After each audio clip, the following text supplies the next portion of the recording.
Feliz sábado, meus irmãos. Que a graça do nosso Deus nos alcance nesse dia santo que nos concede com a oportunidade de continuarmos servindo a Ele e as verdades que se encontram em Sua palavra. Nesse instante, gostaria de convidar a pessoa que está responsável para nos apresentar diante de Deus em oração e em seguida retomarmos o texto do Evangelho de Mateus, capítulo 7, a partir do versículo 15. Bom dia a todos, feliz sábado. Oremos. Grandioso Deus, somos muito gratos a Ti, Senhor, pelos vários métodos que o Senhor nos concede de estudarmos a Tua palavra, através da escola sabatina, através de reavivados, ano bíblico, mas somos muito mais gratos a Ti por esse estudo onde nós estamos nos aprofundando ainda mais na Tua palavra, Amém. através desse culto matutino e com o auxílio do Teu Santo Espírito, dando mais afinco o nosso desejo de estudar a Tua palavra. Amém. Que o Espírito venha inspirar o pastor Cícero mais uma vez, para que nós possamos nos debruçar, né, e se aprofundar ainda mais na Tua palavra. Amém. E este dia seja um dia santo, um dia especial para cada um de nós, onde o Senhor escolheu para que possamos passar o dia todo na Tua presença. Então, Amém. a partir de agora, nós estamos aqui, diante da Tua presença, para aprender mais de Ti, Senhor. Nos ajuda a ter entendimento da Tua palavra cada dia mais. Em nome de Jesus. Amém. Amém, Senhor. Muito bem, meus irmãos, o texto que vamos nos debruçar nesta manhã se encontra do versículo 15 ao versículo 23, embora poderíamos dividir essa sessão em duas perícopes, até o versículo 20 e a partir do versículo 21, uma outra perícope. Contudo, eu estarei juntando essas duas perícopes porque os versos 21 em diante até o versículo 23 é exatamente uma ilustração do mesmo conteúdo que Jesus pusera a partir, então, da narrativa que se encontra nos versículos 15 ao 20. Então, aí, diante desta questão, juntamos todos os versos e, assim como tenho feito, uma frase que pode exatamente ajudar a nos aperceber do que se trata esta sessão, então, a palavra ensino. Desse ponto de vista, o que de fato Jesus está aqui chamando a atenção? E aí, a expressão ensino, na forma de pensar, de deduzir, de intuir que o Espírito de Deus, portanto, me concede, entendo que seja exatamente essa palavra ensino. Vamos, portanto, fazer a leitura dos versos e, em seguida, começarmos a exposição que é necessária do que, de fato, aqui está Jesus chamando a atenção.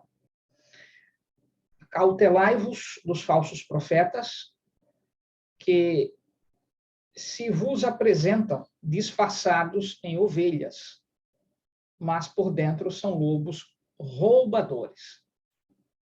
Pelos seus frutos os conhecereis. Colhem-se, porventura, uvas dos espinheiros ou figos dos abrolhos? Assim, toda árvore boa produz bons frutos, porém a árvore má produz frutos maus. Não pode a árvore boa produzir frutos maus, nem a árvore má produzir frutos bons. Toda árvore que não produz bom fruto é cortada e lançada ao fogo. Assim, pois, pelos seus frutos os conhecereis.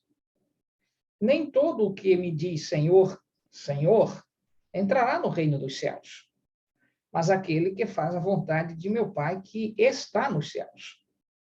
Muitos naquele dia hão de dizer-me, Senhor, Senhor, porventura não temos nós profetizado em teu nome, e em teu nome não expelimos demônios, e em teu nome não fizemos muitos milagres? então lhes direi explicitamente: nunca vos conheci.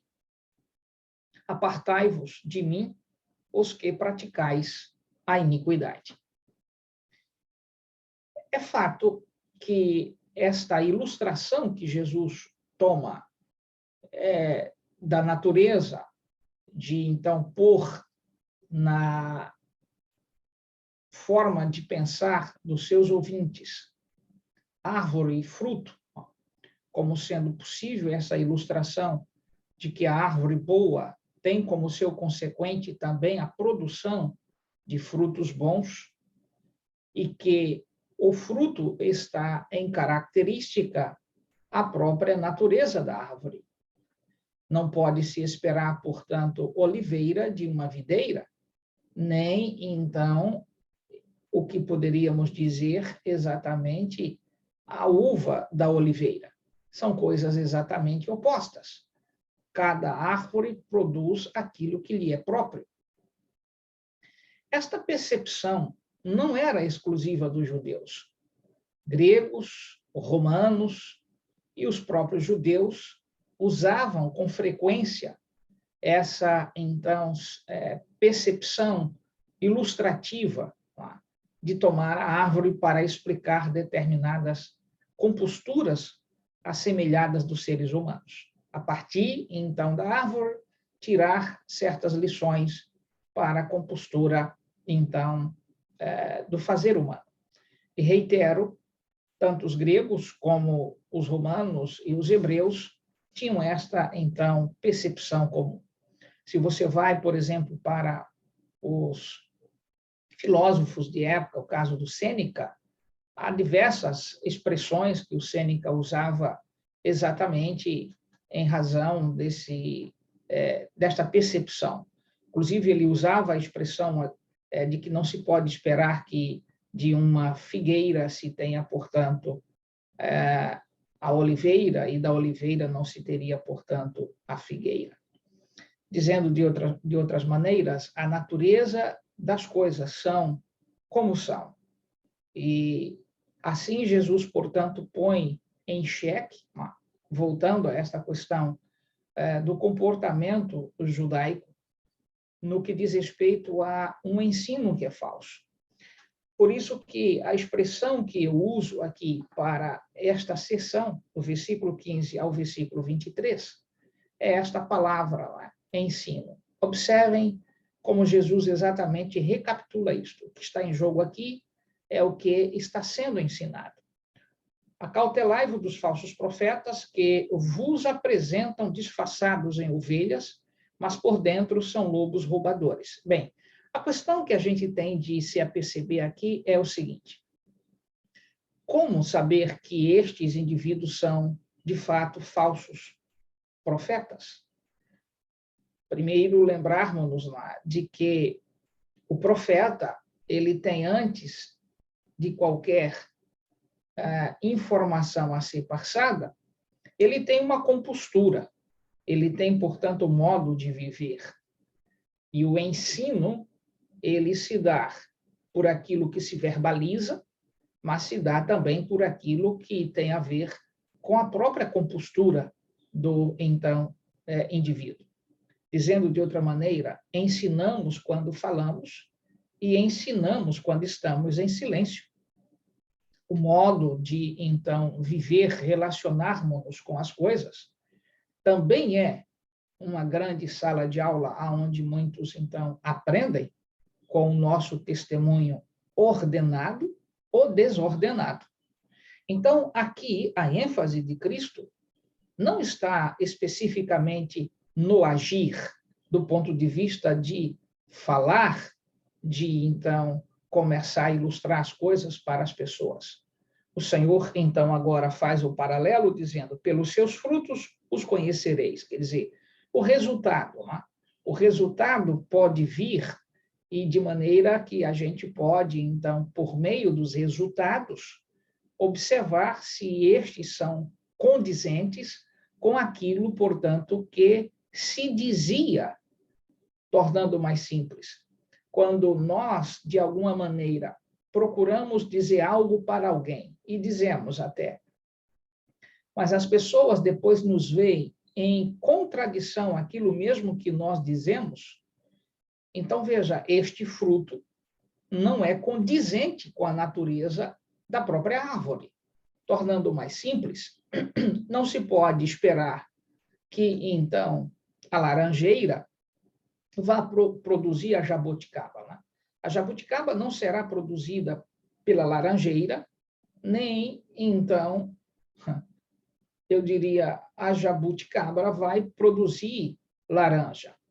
O que implica dizer que cada, então, coisa tem a sua própria natureza, se, a partir da exposição de Jesus, o falso profeta ele é identificado, não é pelo seu discurso, entende?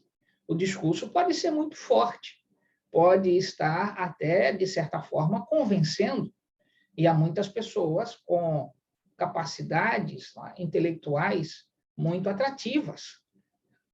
Os argumentos são, eu diria, coerentes, as exposições são convincentes, mas o detalhe é, esses discursos, estas exposições, podem ser confrontadas com a palavra de Deus e, então, verificarmos que, neste aspecto, o fruto é condizente, então, com a árvore.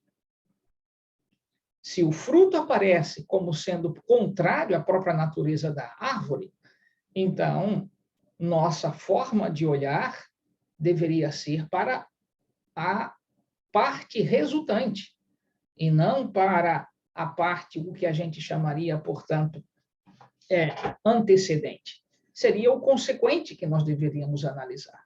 E esse consequente vai, então, nos despertar que o discurso foi muito profundo, mas aquilo que está resultando não está em consonância com as verdades da palavra de Deus. Se estão acompanhando a minha abordagem, eu ilustro da seguinte maneira. Observe, o cristianismo não é, portanto, uma escola do não fazer, é a escola do fazer. Todas as vezes que nós encontramos pessoas com a disposição de sempre limitar, de sempre, portanto, apresentar, não faça isto, não faça aquilo, não faça isto, não faça aquilo, uma relação sempre negativa de que não pode correr, não pode brincar, não pode sorrir, não pode comer, não pode, portanto, entrar, não pode sair, você tem de atentar que o cristianismo é exatamente o oposto. É o ambiente, portanto, o conteúdo que tem de ser feito. Enquanto muitos dizem não faça, o Senhor está dizendo faça. Observe, do ponto de vista do olhar daqueles que se veem como árvore, portanto, cujas folhas e sombra só podem, portanto, ser utilizados para si mesmos, o Senhor está dizendo, olha, permita que outros venham desfrutar de tua própria sombra.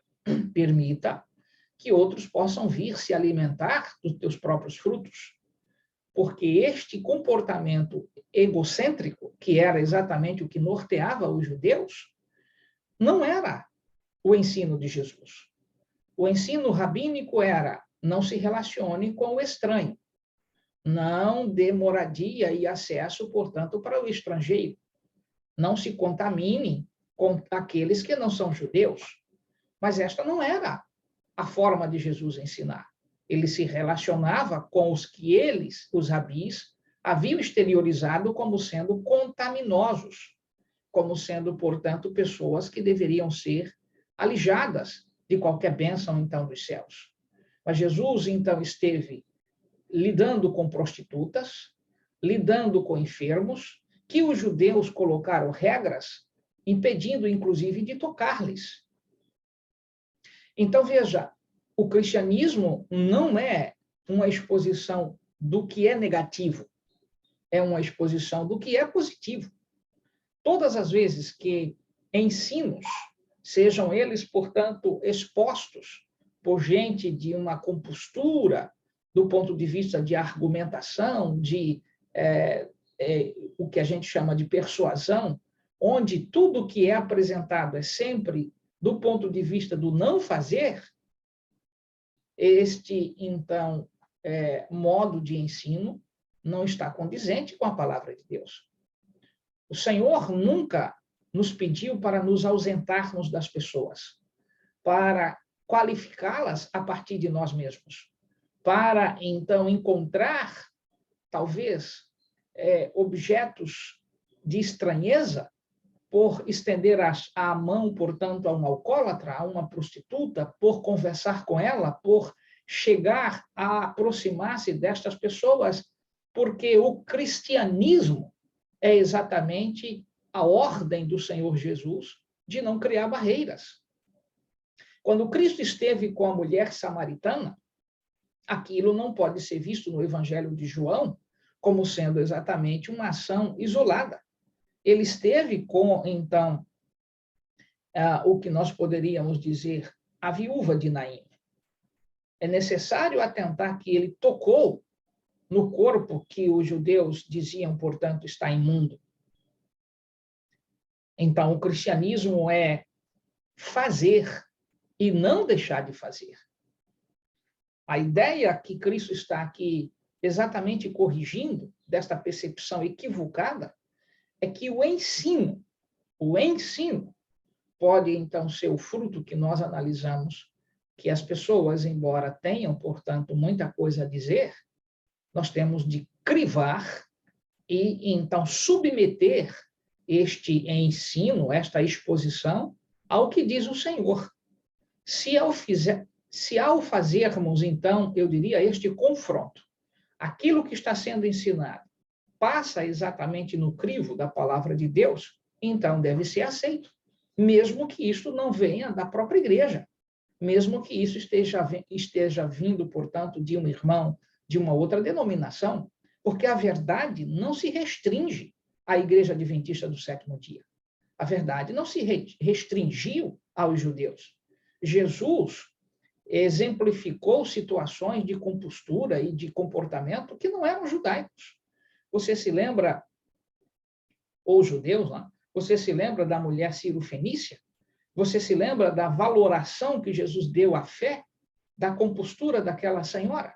Então, eu te pergunto, o objeto do cristianismo não é um regramento do qual só nós conhecemos. Há verdades que estão, portanto, sendo exteriorizadas na mente de muitas pessoas, porque o Espírito de Deus não limitou a verdade para o conhecimento da Igreja Adventista do Sétimo Dia. Nós temos certos privilégios de conhecimento que, por este conhecimento só, que a Igreja pertence o que o Senhor deu, nós temos, portanto, uma responsabilidade maior para esta verdade que é solene ser apresentada. Por exemplo, as 3 mensagens angélicas eu diria, um privilégio de ensino pertencente a esta igreja. Mas isto não pode se espraiar para chegar à insensatez de alguém, então, se arvorar de que a verdade está na Igreja Adventista do Sétimo Dia. A verdade é uma pessoa, é Jesus. A igreja pode desfrutar desta verdade, mas ela não é a essência, a fonte, e não está limitada a ela. Portanto, nós temos de atentar que Deus não rejeitou as pessoas. Deus não rejeitou a ignorância de muitos seres humanos aí fora. E ele dá dons aos homens. E isso não se limitou para nós, adventistas do Sétimo Dia. Portanto, a ideia judaica de que o exclusivismo religioso, o conhecimento, só poderia partir de Israel, não foi o que o Senhor Jesus apresentou. É verdade que até certo ponto na história, do ponto de vista profético, privilégio de, então, ser o detentor de determinado conhecimento para levar a outros, isto esteve em determinado ponto da profecia, mas isto não se limitava, isso se limitava exclusivamente a essa questão do conhecimento, da verdade que precisava ser levada a outros. mas não da salvação. O Senhor nunca limitou salvação só para judeu, não. Mesmo no Antigo Testamento. Não confunda o privilégio de ter a responsabilidade de determinados conteúdos, e esse privilégio o Senhor reservou certos conhecimentos específicos para Israel, para compartilhar e não para se tornar exclusivistas, de igual modo para nós adventistas do sétimo dia. Não obstante, à semelhança dos judeus, nos tornamos sectários. E aí passamos a nos tornar mais negativos do que positivos no que diz respeito ao ensino. Quase que, então, tornando o conhecimento exclusivo para a igreja, a ponto de, então, não querer compartilhar, porque só os adventistas terão o privilégio de saber. Isto não é cristianismo. Então, quando Cristo usa este conceito profundo aqui, ele está dizendo, em outras palavras, o ensino é, na verdade, o fruto que deveríamos, então, analisar para confrontar se aquilo que está sendo ensinado é condizente com a palavra de Deus. Uma regra áurea na Bíblia para isso é o texto comumente utilizado de Isaías, capítulo 8, verso 20. Venha comigo, e depois nós vamos para um outro texto, que é Provérbios, capítulo 19, verso 27. Primeiro, Isaías, capítulo 8, verso 20, capítulo 8, versículo 20, aonde se tem aqui o que a gente chama de um critério para pôr diante do que está sendo ensinado. E isto não é algo que só deveria ser utilizado ou só aplicado para fora, então, dos rincões da igreja. Na verdade, dentro da própria igreja, esse princípio aqui avaliativo deve ser posto, tornando mais simples. O verso que vamos ler não deve ser exclusivo para avaliar ensinos externos. Deve ser aplicado em ambos os casos, interno e externos. Observem, a lei e ao testemunho. Se eles não falarem desta maneira, jamais verão a alva. Qual é, então, a base singular aqui? Que há um crivo que deve, então, todas as coisas passarem. E estas coisas vão passar por que crivo? Este aqui, lei e o testemunho. A lei do Senhor é, portanto, a norma solene dos céus, que não está exclusiva para a Igreja Adventista do sétimo dia. Então, o crivo é para toda a humanidade. E o testemunho. Não adianta viver, portanto, a teoria dos mandamentos. E como é que se vive a teoria dos mandamentos, pastor?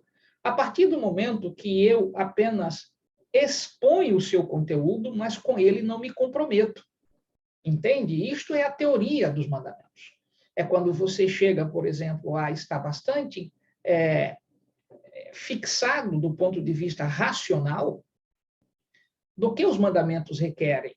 E aí você ensina, verbaliza, exterioriza a casca, mas você não tem, portanto, o outro elemento que está enraizado dentro, portanto, da mesma forma de avaliação, que é o testemunho.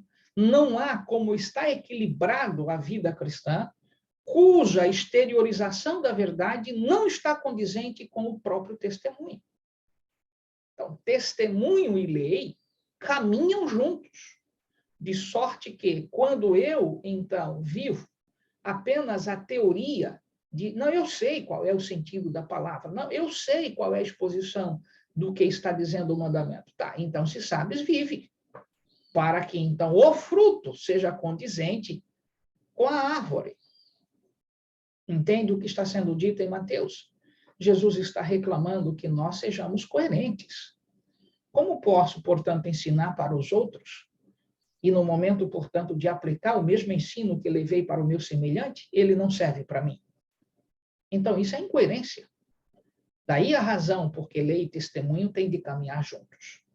De sorte que nós não podemos viver esta incoerência de termos o conhecimento técnico, de explicar os conteúdos, mas aplicá-lo para a vida e, então, jornadear, então nós não temos compostura.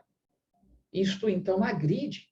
É o que poderíamos dizer exatamente de que a incoerência atingiu a igreja, quando, na verdade, está muito disposta a ensinar os outros, mas não está muito disposta a viver aquilo mesmo que ensina. Observa a contradição. Como você pode se tornar o que a gente chama um intelectual da palavra e não uma conjuntura, tá? Que poderia ser, melhor, não uma conjuntura, mas a expressão aqui adequada seria, portanto, uma junção. Tá? Aí vem o detalhe de o viver da verdade intelectual não pode estar em contradição com exatamente aquilo que o teu testemunho não consegue acompanhar. Se eu peço para que alguém, portanto, guarde os mandamentos, eu devo testemunhar na guarda dos mandamentos. Entende?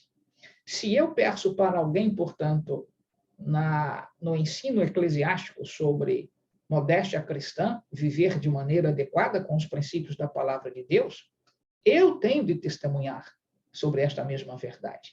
Se eu falo da relação, portanto, de pais e filhos e esposa, eu não posso, portanto, em minha própria família, no meu próprio modo de viver, estar em situação de adversidade com a minha esposa, com meus filhos. Pelo seu fruto, você conhece. Que coisa profunda Jesus, então, aqui apresentou. E aí ele disse, acautelai-vos dos falsos profetas. Sabe o que é uma cautela, como está aqui em Mateus capítulo, então, 7, versos 15, né? Acautelai-vos. Isso significa, meu amigo, esteja prevenido, esteja em atitude de alerta. Seja, portanto, aqui prevenido diante destas coisas, porque você será julgado antes que os homens te julguem, o Senhor te julgará. E aí entra o elemento, portanto, da hipocrisia, né? Das pessoas parecerem ser ovelhas no ensino, mas no viver os ensinos são lobos, porque, na verdade, não tem uma compostura adequada. Parecem ser oliveira, mas o fruto não é condizente com a própria árvore. Como é que você pode esperar que a oliveira vai produzir, portanto, uvas? A oliva vai produzir uva?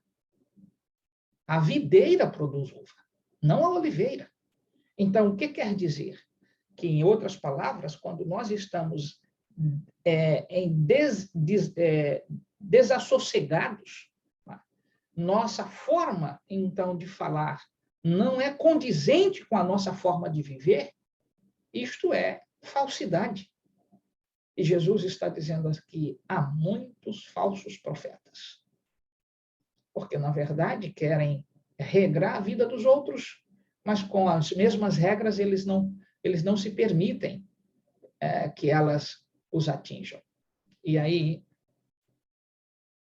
quando ele chega no versículo 22, muitos naquele dia, e aí vem uma situação escatológica lá, o que a gente chama para situação de fim, naquele dia. Que dia? O dia do acerto de contas. O dia em que o Senhor Jesus tornará claro quem de fato lhe pertence e quem não lhe pertence. Aquilo que João, capítulo 5, vai descrever, que ele, então, vai ajuntar e separar as ovelhas dos bodes. Linguagem para dizer salvos e perdidos. Porque, na verdade, tive fome e não me deste de comer, tive sede e não me deste de beber, mas falaste dessas coisas. Olha, irmãos, vamos ser sensíveis, irmãos, aos que estão aí padecendo. Mas na hora de participar, tu dás as costas, vais embora. Tu achas que a lei e o testemunho não te alcançam? Nós usamos apenas esse texto para falar dos outros? Não. O evangelho não tem, portanto, cor. O evangelho não tem título do ponto de vista adventista do sétimo dia, Assembleia de Deus. O evangelho é uma regra universal. e que aqui, nesta verdade, o que relatórios são apresentados de conquista de coisas que se usou mercadologicamente o nome de Cristo, porque o verso diz: porventura não temos nós profetizado em teu nome? O que é isso? Um relatório, não é? Eu fiz muita coisa, ensinei muita gente como fazer. Sim, a conquista na vida de outras pessoas por aquilo que nós ensinamos, elas levarão o galardão delas, mas nós seremos julgados. Entende? Tornando mais simples. Veja, o que um pastor ou um membro de igreja, ou não sendo membro de igreja, ensinou de verdades e que são verdades, estas coisas não deixam de ser, porque aquele que ensinou se transviou. Entende? Eu não quero usar nome de pessoas aqui, porque quero continuar sendo ético na minha forma de viver como cristão. Mas quantos indivíduos ensinaram verdades tão profundas e eles mesmos, por estas verdades, não foram conduzidos. E aí vem o detalhe: aquilo que eles ensinaram deixara de ser verdadeiro? Não, porque a lei pertence ao Senhor. O testemunho é nosso, mas o testemunho ele tem de estar em consonância com a lei de Deus. Por isso que Isaías 8, verso 20, tão aplicado para julgar os outros lá. E aí vem o detalhe médico: cura-te a ti mesmo. O mesmo coquetel que ofereces para os outros, usas. A mesma vacina que dizes que faz isso e aquilo outro, usa nos teus filhos, em ti mesmo. Entende? Nós não podemos ter uma receita pronta do evangelho para os outros e essa receita não serve para a gente. Que coisa é esta? Isto é ser falso profeta. Isso é viver de maneira incoerente. Quando o Senhor diz, sabe, naquele dia, naquele momento, portanto, de fim, o que você ensinou que era verdadeiro e as pessoas abraçaram, não vai deixar de ser verdadeiro. Mas a própria árvore precisava ter também frutos. E ela será julgada com a mesma medida que nós levamos, que foi o Evangelho. É o Evangelho também que vai nos julgar. Então, amigos, muito cuidado em não ser cauteloso, muito cuidado em não se aperceber que precisamos estar em atitude de alerta. É aquilo que Paulo, portanto, reclama. Aquele que está em pé, verifique para que não caia. Porque na medida que estamos ensinando os outros, nós precisamos também nos permitir que outros nos ensinem, porque nós nunca sabemos de tudo. Essa ideia de que, não, o pastor tem o conhecimento, ele está pronto. Cuidado que não é assim. O mesmo evangelho que eu vos levo é o mesmo evangelho que eu tenho de viver. Isto é coerência. É a isto que o Senhor está aqui reclamando. É fácil se tornar profissional da palavra. Para os homens, aplausos, mas virá aquele dia em que o Senhor então julgará. E aí nós vamos nos aperceber que, pela mesma verdade que fora ensinada, muitos se salvaram, e o mesmo que estava levando a verdade não se permitiu que ela fosse praticada. E o fruto, lá, nós podemos então analisar. Em outras palavras, meus queridos amigos e irmãos, o Senhor dirá explicitamente que nunca conheceu. Porque se tem algo que nós temos de nos lembrar, é que cristianismo não pode ser hipocrisia. Fingimento, não. Nós não podemos ser falsos. E o grande drama é que no final, no juízo final, o Senhor mesmo fará a separação. E esta frase é muito forte, versículo 23, última parte. Apartai-vos de mim, os que praticais a iniquidade. Essa expressão, lá no Salmo 32, a mesma que Davi usa, para referir-se a pecados conhecidos. Você sabe que está errado, mas se enclausula e se reveste do conhecimento que você tem, ensina para os outros, mas na hora de aplicar o testemunho, você não tem. E aí o Senhor diz: estes são os verdadeiros falsos profetas. Que o Senhor Jesus tenha misericórdia de nós e que nós tenhamos condições de nos lembrar lá de que Isaías 8, verso 20, não é um regramento externo. É também, mas não somente, porque ele é aplicado universalmente. Eu falei de Provérbios, capítulo 19, verso 27, farei essa última leitura, e vejam exatamente o que o sábio Salomão nos apresenta ainda sobre esse contexto. Provérbio 19, versículo 27, exatamente isto que eu gostaria aqui. Filho meu, se deixas de ouvir a instrução, desviar-te-ás das palavras do conhecimento. Se deixas de ouvir a instrução, nossa mente vai se desviar. E vai se desviar de quê? Do conhecimento. Então, sejamos sempre alunos na escola do Senhor Jesus. Cuidado para não levantar o narizinho, se tornar altivo, a fim de que chegue a insensatez de dizer: nada mais preciso, já sei de tudo. Não precisa me contar, eu já sei. Filho meu, se deixas de ouvir a instrução, desviar-te-ás das palavras do conhecimento. Nenhum de nós estamos prontos, meus irmãos. Nenhum de nós estamos prontos. Precisamos ter humildade para entender que cada dia permitirmos que o Espírito de Deus nos molde, que o Evangelho nos transforme. E reitero, o Evangelho não é um conteúdo de não fazer, é o conteúdo do fazer. Fazer o bem, fazer com que a vida seja transformada pelo próprio conteúdo que nós levamos. O Evangelho é realizar e não nos enclausular, nos isolar, achando que o isolamento vai trazer para você perfeição. É exatamente o contrário.